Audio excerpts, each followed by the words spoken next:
You know what's a weird feeling?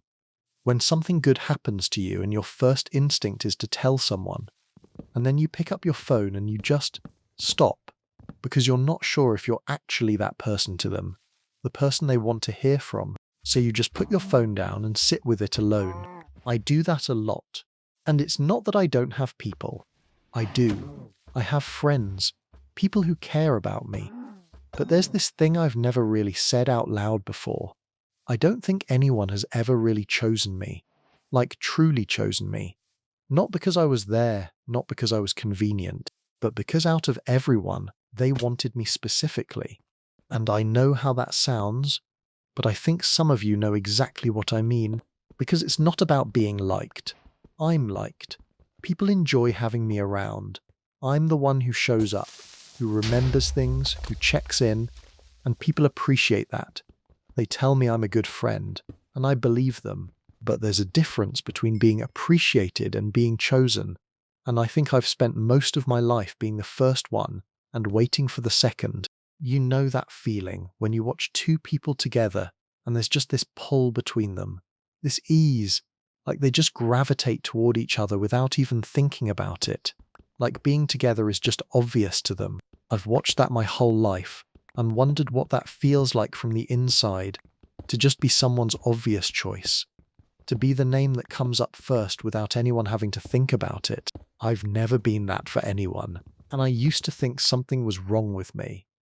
That I was too much or not enough or somehow just not the kind of person people feel that pull toward. And I'd go home and replay conversations in my head. Did I say something weird? Was I too available? Not available enough? Too easy to talk to? Not interesting enough? You do that enough times and you start to feel like you're a problem to be solved instead of a person to be known. But I don't think that's it anymore. I think what happened is that I made myself too easy to leave. I was so scared of asking for too much that I stopped asking for anything. I became the friend who's always fine, always okay, never needs anything, and people got comfortable with that, with me being the constant in the background that didn't require much thought. And here's the thing about being a constant. People stop noticing you're there. Not because they don't care, just because you've made yourself so steady, so low maintenance, so always fine, that they just assume you'll always be fine. They stop checking, they stop choosing, because you never made them feel like they had to. And I did that to myself. I know that. I pulled back before anyone could pull back from me. I made myself optional so that if someone left, I could tell myself I never really needed them anyway. It's its own kind of protection. If you never let anyone feel like they have to choose you, they can't hurt you by not choosing you, but they also never choose you. And you're left there feeling like you're standing slightly outside everyone else's life. Close enough to see it, not close enough to be in it. Everyone has their person, the one they call first, the one they think about when something happens, the one they'd notice missing immediately, urgently, in a way that makes them stop everything.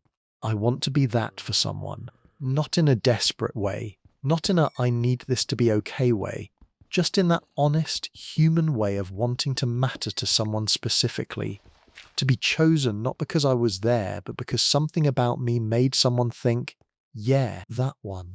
I want that one in my life. I think about the people in my life who have that, who just seem to naturally end up being someone's person, and I wonder if they even know they have it. If they realize that what they take for granted is the thing some of us have been quietly hoping for years. And I'm not bitter about it. I'm really not. I'm just honest about it. Because I've been pretending it doesn't bother me for a long time. Telling myself I'm independent, I'm fine on my own. I don't need to be anyone's first choice. And mostly I believe it, but sometimes late at night when it's quiet, I just want to know what it feels like. To have someone reach for their phone and think of me first. Not because I texted them, not because they needed something, just because I crossed their mind and they wanted me to know. That's all. I just want to be someone's first thought sometimes, and I'm still waiting for that. And I think that's okay to admit.